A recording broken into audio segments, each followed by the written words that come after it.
आज मेरे साथ यहाँ इस प्रेस वार्ता में उपस्थित हमारे नागालैंड के मुख्यमंत्री श्री रियो जी, हमारे मेघालय के मुख्यमंत्री कोनराड संगमा जी, महाराष्ट्र के उप मुख्यमंत्री श्री एकनाथ शिंदे जी, विनय सहस्त्रबुद्धे जी। आज प्रधानमंत्री मोदी जी के नेतृत्व में हमारी नेशनल डेमोक्रेटिक अलायंस की सीएम कॉन्क्लेव हुई। हम सब जानते हैं कि समय समय पर हमारे एनडीए के चीफ मिनिस्टर्स और डिप्टी चीफ मिनिस्टर्स वो सीएम कॉन्क्लेव में एकत्र आते हैं, जिसकी अध्यक्षता हमारे आदरणीय प्रधानमंत्री जी करते हैं, और हम विकसित भारत के संकल्प को किस तरीके से हम आगे बढ़ा रहे हैं उस पर चर्चा होती है। इस बैठक में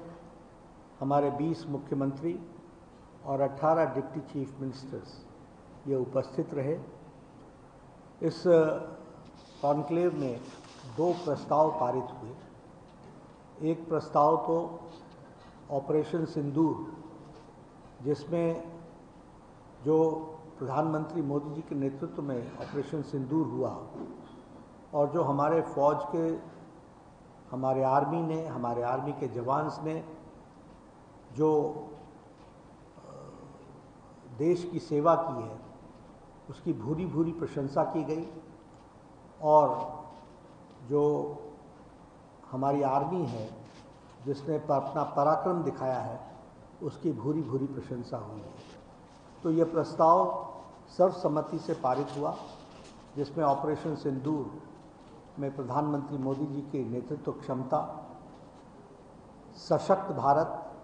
समर्थवान भारत और आत्मनिर्भर भारत कैसे बन रहा है, इसकी उस प्रस्ताव में चर्चा है। और एक तरीके से कहा जाए तो जिस प्रिसिशन के साथ हमारी आर्मी ने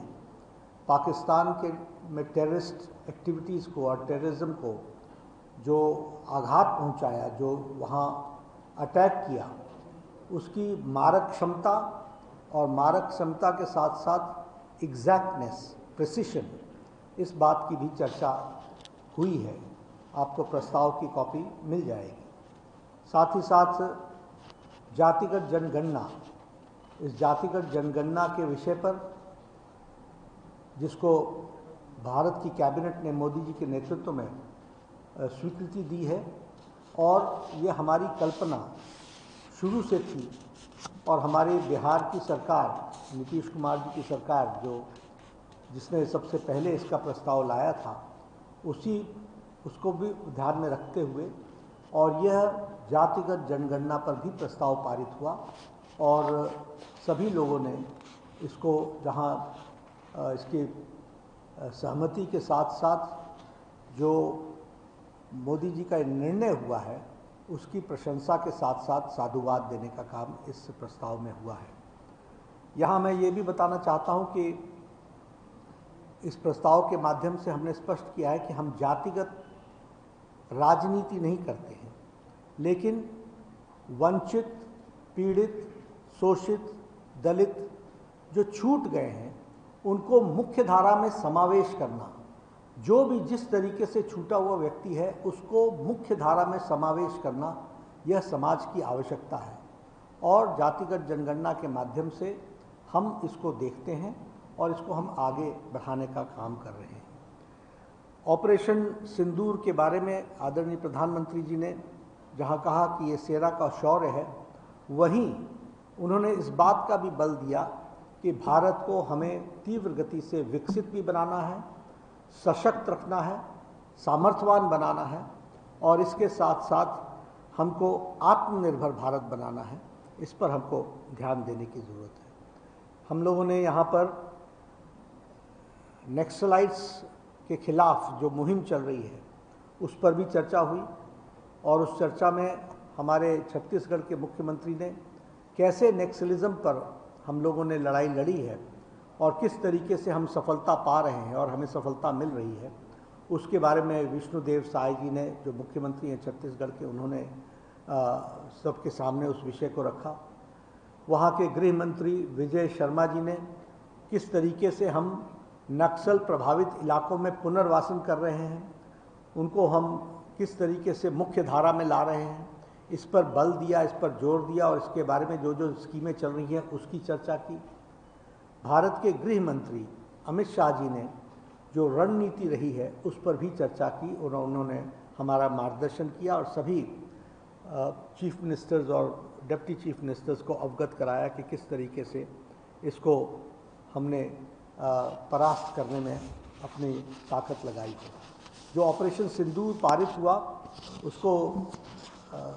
राजस्थान के मुख्यमंत्री श्री भजनलाल शर्मा ने प्रस्तावक के रूप में रखा था और एकनाथ शिंदे जी हमारे उप मुख्यमंत्री महाराष्ट्र, इन्होंने उसका अनुमोदन किया और सभी ने उसको सर्वसम्मति से पारित किया। उसी तरीके से जातिगत जनगणना के विषय पर जिसके भारत सरकार की प्रशंसा और उनका स्वागत हुआ, इस प्रस्ताव को हरियाणा के मुख्यमंत्री नायब सिंह सैनी जी ने रखा और इसका समर्थन हमारे deputy chief minister Andhra Pradesh के पवन कल्याण जी ने रखा। ये मैं आपके सामने बताना चाहता हूँ। आज हमारे विभिन्न प्रदेशों ने, वैसे तो सभी प्रदेशों ने बेस्ट प्रैक्टिसेस प्रशासन में किस तरीके से विकसित भारत को आगे बढ़ाने के लिए कौन कौन से नवाचार उपयोग में लाए हैं, कौन कौन सी नई बातों को एडमिनिस्ट्रेशन में जोड़ा है, उस पर यहाँ पर चर्चा हुई। हम लोगों ने ऐसे 7 बेस्ट प्रैक्टिसेस रखे थे। उन 7 बेस्ट प्रैक्टिसेस में जैसे बस्तर में ओलंपिक्स हुआ छत्तीसगढ़ में, तो वहाँ उसको विष्णुदेव साय जी ने रखा कि किस तरीके से बस्तर के लोगों को, ट्राइबल लोगों को हम उनकी संस्कृति और उनकी संस्कृति से निकलते हुए खेल, उनका खान पान, उनका कल्चर, उनका लिटरेचर, इन सारी चीज़ों का जो एक तरीके से बस्तर में जो ओलंपिक्स हुआ जिसमें इन सब चीज़ों का कंपटीशन हुआ, उसके बारे में उन्होंने डिटेल में बताया। उसी तरीके से जो बिहार के सूखे इलाके थे उनको वाटर के साथ, उनका वाटर कंजर्वेशन, जल संरक्षण, इस पर बिहार ने किस तरीके से काम किया है और जल जीवन हरियाली परियोजना और जल जीवन हरियाली अभियान, इसके बारे में सम्राट चौधरी जी ने इस विषय को रखा। उसी तरीके से ये जो बाल विवाह जिसके विरुद्ध एक कार्रवाई असम में हुई है चाइल्ड मैरिज के, उसके बारे में हेमंत बिस्वा शर्मा जी ने रखा और इसमें से ये भी निकला कि जो वहाँ पर अच्छे आउटकम्स निकले हैं वो आउटकम्स को स्टडी करने के लिए कोई स्टडी टूर भी ऑर्गेनाइज किया जाए और हमारे MLAs, हमारे नीति निर्धारक उन चीज़ों को समझने के लिए जाएंगे तो अच्छा रहेगा, ऐसा उसमें से इस बात को रखा गया। ये जो प्रधानमंत्री हर घर सूर्य योजना है, इस योजना के बारे में गुजरात ने बहुत अच्छा काम किया है। इसके बेस्ट प्रैक्टिसेस किस तरीके से आम आदमी को अब सौर हर घर बिजली योजना के माध्यम से वह न ही सिर्फ अपने घर की बिजली मुफ्त ले रहा है बल्कि इसके साथ साथ वह अब बिजली बेच भी रहा है, तो इसके बारे में भी बहुत डिटेल में चर्चा हुई और भूपेंद्र पटेल जी हमारे मुख्यमंत्री, उन्होंने उस विषय को रखा।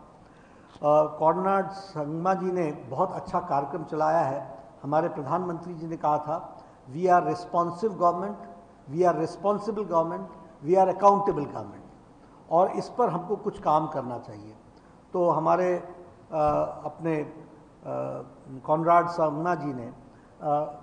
CM कनेक्ट इस प्रोग्राम को लिया है और CM कनेक्ट के माध्यम से, इनका इलाका बहुत दूर दराज का फैला हुआ इलाका है और बहुत ही स्कैटर्ड है, तो वहाँ पर एडमिनिस्ट्रेशन कैसे रिस्पॉन्सिबल हो सकता है, कैसे रिस्पॉन्सिव हो सकता है, कैसे अकाउंटेबल हो सकता है, उसका एक बहुत अच्छा इन्होंने प्रेजेंटेशन दिया। एक मूवी भी दिखाई उसकी, और उसमें से एक बात निकली कि हमारे सभी CMs को किस तरीके से अकाउंटेबिलिटी को और बढ़ाया जा सकता है, एडमिनिस्ट्रेशन में जोड़ने का ये विषय आया। हमारे उत्तराखंड के मुख्यमंत्री पुष्कर सिंह धामी जी ने common civil code, uniform civil code जो वहाँ लागू किया गया, उसके बारे में उन्होंने विस्तृत प्रेजेंटेशन की। क्या क्या स्टेप्स लिए गए यूनिफॉर्म सिविल कोड को लागू करने में, क्या क्या उसमें से बॉटलनेक्स को दूर किया गया, और किस तरीके से आज कॉमन सिविल कोड उत्तराखंड में लागू है और किस तरीके से सबको वो मुख्य धारा में शामिल कर रहा है, इस बात को उन्होंने रखा और उस पर अच्छी गहन चिंतन और चर्चा हुई है। हमारे महाराष्ट्र में बहुत अच्छे एडमिनिस्ट्रेटिव रिफॉर्म्स हुए हैं और वो एडमिनिस्ट्रेटिव रिफॉर्म्स को प्रधानमंत्री जी ने कहा भी कि हर एक स्टेट से कुछ एमएलएज सिलेक्ट किए जाएं जो स्टडी करने के लिए और उसको स्टडी करके अपने अपने स्टेट्स में रेप्लिकेट करें। तो एडमिनिस्ट्रेटिव रिफॉर्म्स में जो काम महाराष्ट्र ने किया है उस पर रखा गया, एक प्रेजेंटेशन हुआ। हमारे उत्तर प्रदेश के मुख्यमंत्री योगी आदित्यनाथ जी ने प्रोजेक्ट अलंकार, जिसमें गवर्नमेंट सीनियर सेकेंडरी स्कूल्स और हमारे जो +2 कॉलेजेस में जो क्लासेस हैं उनकी सैचुरेशन पॉइंट पर उनके इंफ्रास्ट्रक्चर को लाने का काम प्रोजेक्ट अलंकार के तहत किया गया है। यानी strengthening of the infrastructure for the higher education और मिडिल एजुकेशन, इस काम के लिए जो उन्होंने प्रोजेक्ट को चलाया है उसके बारे में प्रेजेंटेशन हुआ। तो इस तरीके से यह सारी बातें रही हैं। प्रधानमंत्री मोदी जी का हम सबको उद्बोधन मिला जिसमें उन्होंने कहा कि हमें ये बेस्ट प्रैक्टिसेस आपस में चर्चा तो हुई है, स्टडी ग्रुप्स बनने चाहिए जो इसको स्टडी करें और हर एक कोई अपने अपने स्टेट्स में उसको लागू करे। उसी तरीके से आत्मनिर्भर भारत के लिए हम किस तरीके से अपने आप को तैयार करके आगे बढ़ें, और ये आत्मनिर्भर भारत सिर्फ सरकार के तरफ से नहीं, इसका यह एक मूवमेंट होना चाहिए और इस मूवमेंट में सब लोगों को जोड़ना ये आवश्यक होगा, इस बात को उन्होंने कहा। प्रधानमंत्री जी ने पर्यावरण पर बहुत जोर दिया और उन्होंने सबसे कहा कि ये जो अमृत सरोवर बने हैं इनकी निगरानी और इनके रख रखाव के बारे में विशेष करके सरकारों को चिंता करनी चाहिए। वन टाइम एफर्ट सिर्फ सरोवर बन गए ये नहीं, इसकी स्टडी भी होनी चाहिए कि वाटर रिचार्ज कितना हुआ और हमारे जो पुराने ट्रेडिशनल कुएं बावड़ियाँ हैं उनकी साफ़ सफाई से लेकर के उसको हमको एक अभियान के रूप में लेना चाहिए। और स्वच्छता हमारे जीवन का कंटिन्यूअस हिस्सा होना चाहिए। It is not a program which has to be taken for 10 days 15 days, it should be a continuous program और हम उसके साथ अपने आप को जोड़ें, इस बात को प्रधानमंत्री जी ने कहा। 5 जून पर्यावरण दिवस है, तो प्रधानमंत्री जी ने आह्वान किया कि उसके दृष्टि से हमारी रिस्पेक्टिव स्टेट गवर्नमेंट्स कुछ नवीनतम कार्यक्रम सोचें और वो नवीनतम कार्यक्रम अपने अपने प्रदेश में दे, इस बात को कहा गया। साथ ही साथ अभी 9 जून को प्रधानमंत्री मोदी जी के नेतृत्व में चलने वाली एनडीए की सरकार के 11 साल पूरे हो रहे हैं। इसलिए एनडीए के सभी मुख्यमंत्री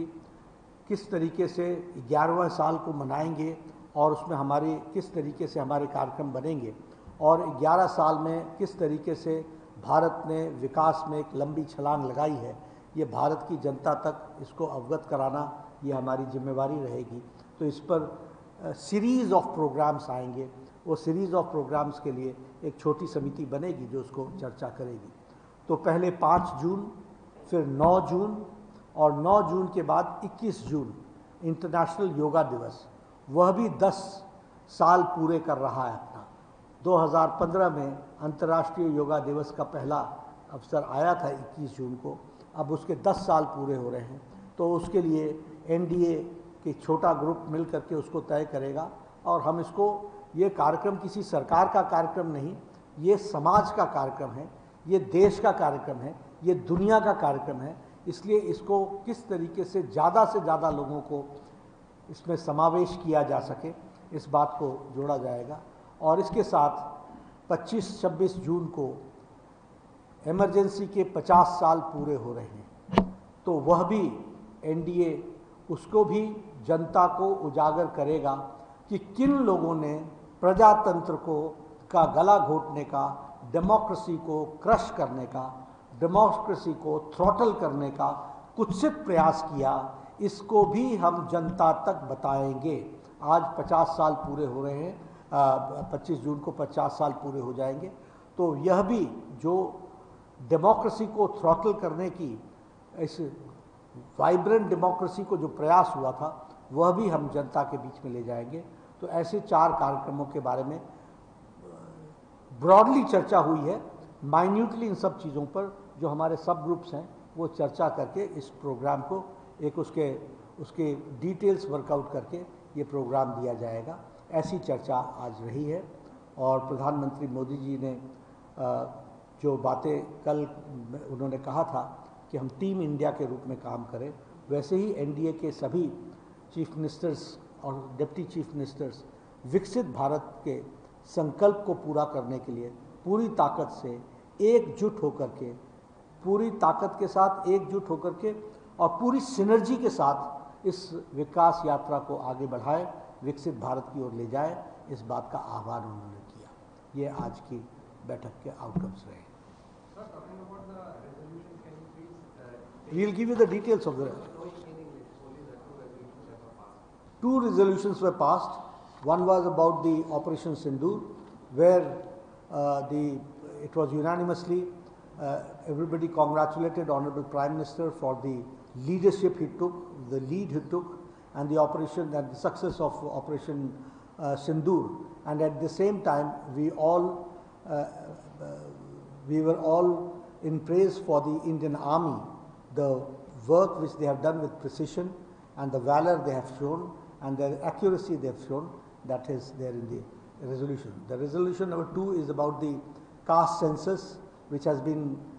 decided by the Union Cabinet led by Prime Minister Modi, and now the details of it which we have to follow and what modalities have to be taken. And at the same time, we are of the opinion that we don't believe in caste politics, but we believe that those who have been left out, those who are the marginal section of the society, they should be brought to the mainstream, and for that caste census is an essential part. धन्यवाद।